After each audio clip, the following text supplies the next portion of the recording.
मेला भारतीय संस्कृति और सभ्यता का प्रतीक है और अधिकांश तौर पर हर शहर, कस्बा व गांव में मेले का आयोजन होता है।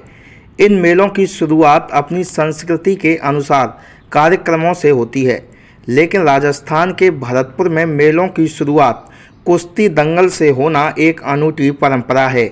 जानकारी के मुताबिक राजा महाराजाओं के समय से ही यह परंपरा चली आ रही है। जिले में कई ऐसे नामी पहलवान हुए हैं जिनकी धाक देश में नहीं बल्कि विदेशों में भी रही है। यहाँ प्रतिवर्ष बड़े बड़े दंगलों के आयोजन के साथ साथ ग्रामीण व शहरी मेले की शुरुआत कुश्ती दंगल से होती है।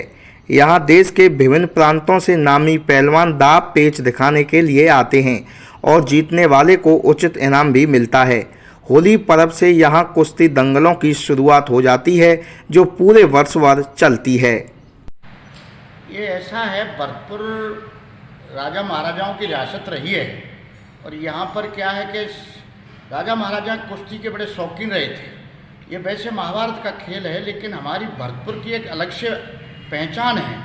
होली से जब शुरू होता है, होली जिस दिन आ जाती है उसी दिन से यहाँ दंगल शुरू हो जाते हैं और लगातार पूरी साल चलते हैं।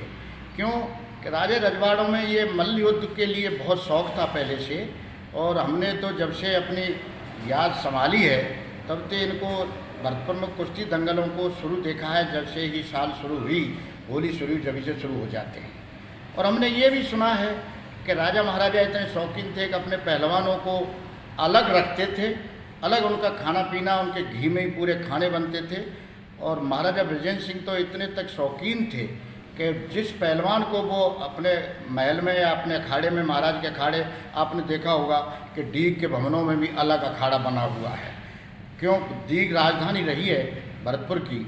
इसी प्रकार से मोती महल में भी अलग अखाड़ा था, जहाँ पर 3 रसोइयाँ चलती थी, जिसमें एक महाराज के परिवार का खाना अलग और एक जनरल खाना अलग और पहलवानों का खाना अलग बनता था।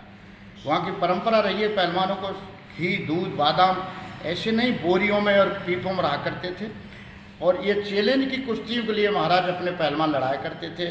जैसे महाभारत में पहले भीम को सबसे बलि बताया गया है, इसी प्रकार महाराज ने, विजेंद्र सिंह जी ने, कार्य पहलवान जो कोंडेर के रहने वाले थे, डीग तहसील के, उनको शिमला लेके गए थे, जहाँ पर जब देश का बंटवारा नहीं हुआ था 1935 की ये बात बताते हैं और रिकॉर्ड में भी ये हमारे इतिहास में है कि महाराज विजय सिंह जी खुद लेके गए। तो वहाँ मेहरुद्दीन पंजाब पाकिस्तान के पहलवान ने चैलेंज किया था, जिसके लिए पूरन पंजाब वाला लड़ने से हट गया था। तो महाराज ने कहा कि मैं मेरे पहलवान को लड़ाऊंगा। तो कार्य पहलवान को वहाँ लेकर गए और उस दिन उसको तीनों पहलवानों को पटकनी दे के कार्य पहलवान ने जब वो ये खिताब हासिल किया तो महाराज बड़े खुश हुए और भारत भीम का खिताब कार्य पहलवान को, भरतपुर के पहलवान को 1935 मिला था। मैं आपको एक बात और बता देना चाहता हूँ कि भरतपुर के पानी में और मिट्टी में कुछ इतनी ताकत है, इसको अंग्रेज भी ये सोच के गए थे कि सन 1857 का पहलवान करण सिंह मारापुड़िया भी पहलवान था, जो आज कहानी है उसकी कि 7 फिरंगी 9 गोरा लड़े जाट के 2 छोरा, जिसने 9 गोरों को 7 गोरों के लिए और 9 उनके लिए लेकर के अकेले ने उसे जुद्ध किया। और अटल बंद पर आज भी उसकी एक याददाश्ती में बुर्ज बनी हुई है, वो भी बड़े पहलवान थे।